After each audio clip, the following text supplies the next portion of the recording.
Hi, this is Eitan from HandHeldSound, and this is the second video about our new drum kit series, MAD. This time we'll explore the mixer page. Other than the typical mixer view with all the usual controls, this is the page where you can really dial in the sound and behavior of the entire kit.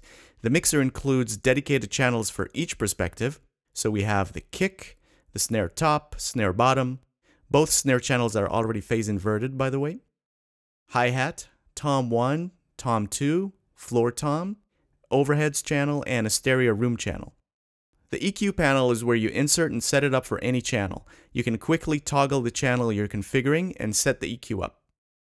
Notice that as soon as you move any EQ control, the insert point is automatically activated and the LED turns green. Okay, now the compressor. This is a bus compressor, so when activated, it's automatically inserted on the master channel, affecting the entire kit's output. Now let's look at the bottom control panel. This one offers a lot more control compared to the panel on the easy page, especially on the left side here. The overheads and bleed controls are really specific. The overhead section gives you the choice to change the balance of inner elements within the stereo overhead channel. Now typically, in a mixing console, the stereo overheads channel capture the entire kit, so it's impossible to control the level of individual elements. But here, you can have the ability to control the levels of the hi-hat and cymbals independently from all other elements within the overheads stereo channel, which is something that is often desirable, but it's extremely hard to accomplish with traditional signal flow. By default, the two knobs are in unity, and when moving the overheads fader, they both move in unison. You can override this by changing the knob's level in relationship to the overheads fader. So now, when moving the fader again, the offset with the knobs is retained, and you have now re-leveled your stereo overheads channel.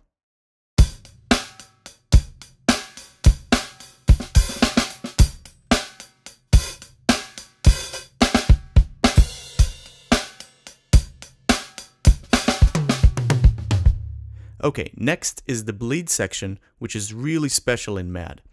When we programmed this, we wanted to give maximum control over how microphones blend with each other. Bleed is a natural byproduct of recording drums, since it usually involves an elaborate microphone array in close proximity with each other, so bleed has been long accepted as part of the drum sound.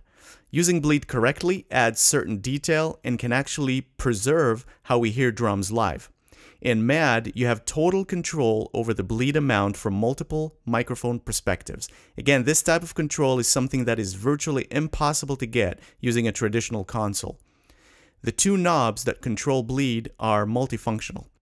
Pressing the inner area of the knob cycles through all the mic bleed perspectives, and the outer ring adjusts the level of the bleed. Maximum level is always unity gain. The labels on the knobs identify the source elements and through which microphone the bleed is coming from. So for example, KSD means that the source of the sound is the kick drum and the bleed comes through the snare microphones. This is probably the most common bleed sound, by the way. If I mute the kick for a second and play it, you hear only the bleed through the snare bottom, and I can change the level.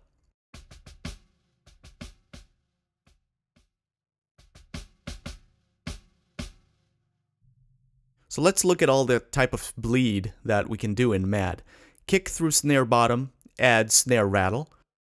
Tom 1 through snare top and bottom adds snare rattle and fullness.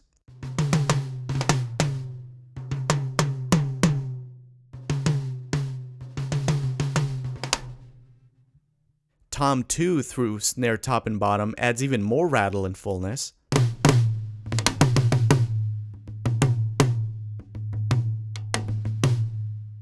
Floor tom through the snare top and bottom adds deeper snare rattle.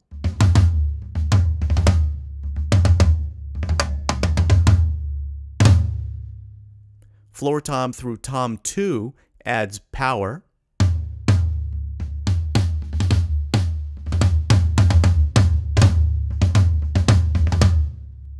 And snare through toms add character and punch.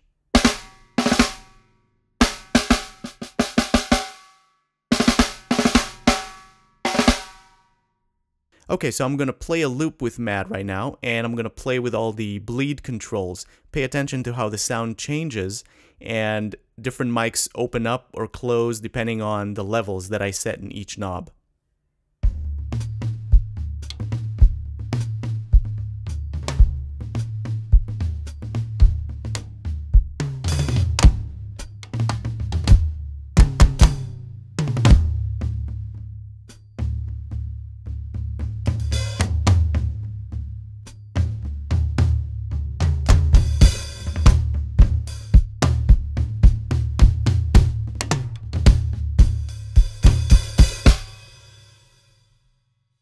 Okay, this is it for the mixer page walkthrough. Our next video will be on MAD's Groove Engine, and until then, see you later and get mad.